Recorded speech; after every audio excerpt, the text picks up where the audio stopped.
د اختر ورځې شپې هم دي نن نو پرون خو اودسو ګاک رانغې لورکۍ مې راته وویلي چې بنګړي به راوړې ما سره دونه پیسې نشته چې مور له پې دوایي راوړمه لور له پې بنګړي راوړمه او د خېټې غم خو لا د پاسه دی یا الله ته زما حال یې نه چې زه څونه په مجبورۍ باندې دلته ولاړ یم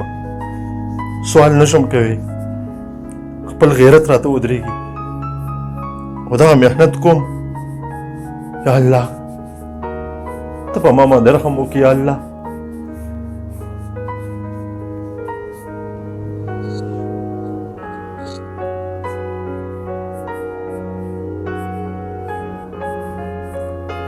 وروره د دې امونو نه یو دړۍ مال راکړه جی جی ښه جي صاحبه امونه مې بلکل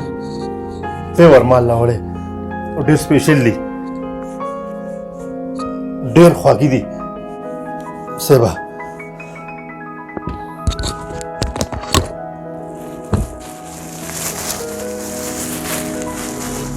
دا ولې جي د دې کیلو په څو راغی یو کیلو په 1.5 روپۍ باندې راغی جي په 1.5 روپۍ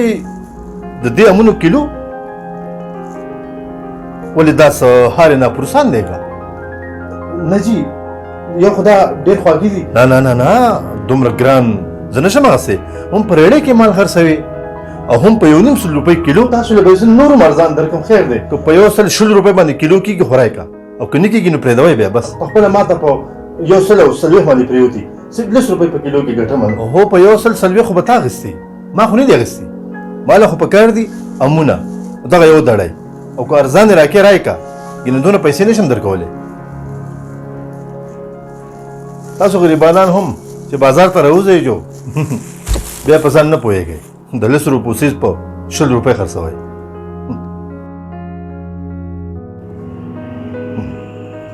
خوږو کتونکو څنګه چې تاسو ته معلومه ده چې په دې وطن کې داسې غریباران خودداره هم شته چې سوال نه کوي خو د پښتو د غیرت په هیله باندې هغوی وړې وړې سوداګانې فوټپاتو ته راوښکلي کوشش کوئ چې د هغوی نه سودا په هغې قیمت واخلې په کوم قیمت چې هغوی خرڅوي دا هم کوشش کوئ چې د هغې نه ورته سیوا پیسې ورکوئ ولې چې کیدای شي په کور کې ورته څوک بیماران ناسي او ډېر زیات مجبوروي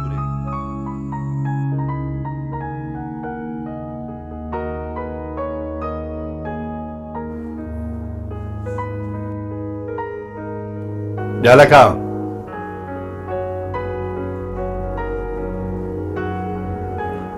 ودې پېژندم نه جي زه پرون تا نه راغلی وم ستا نه مې امونه اخېسته او جي او جي تا په 1.5 روپۍ باندې ما ته کیلو ویلو صاحبه زه به لله نور هم ارزان امونه درکړم نه نه نه نه اوس زه بلې خبرې نه راغلی اصل کې ما د اقبال محسن استاد صاحب احساس سیریز یو ویډیو وکته او په هغې کې ویلي و چې د غریبانانو سره کومک کوئ هغې ویډیو په ما باندې ډېر غټ اثر و څه مطلب جي مطلب مې دا دی چې ته د خپلو ټولو امونو حساب وکړه چې دا څومره دي او ته چې په څومره باندې وایې د هغې نه 20 روپۍ نور هم ګران دا زه ټول ستا نه اخلم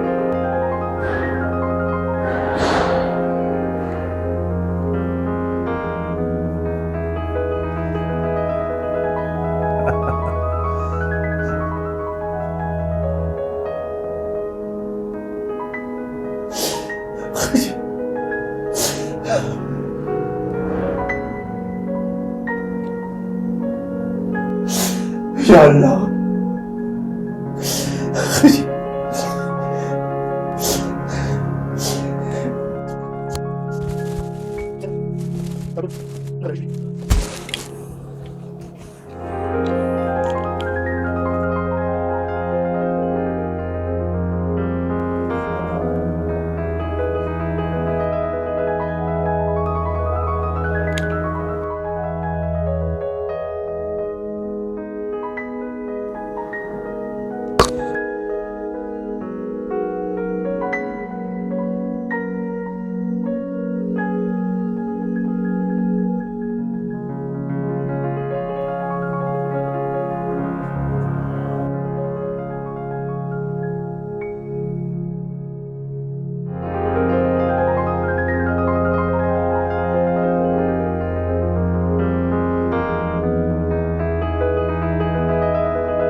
پکار ده چې موږ هم دغه شان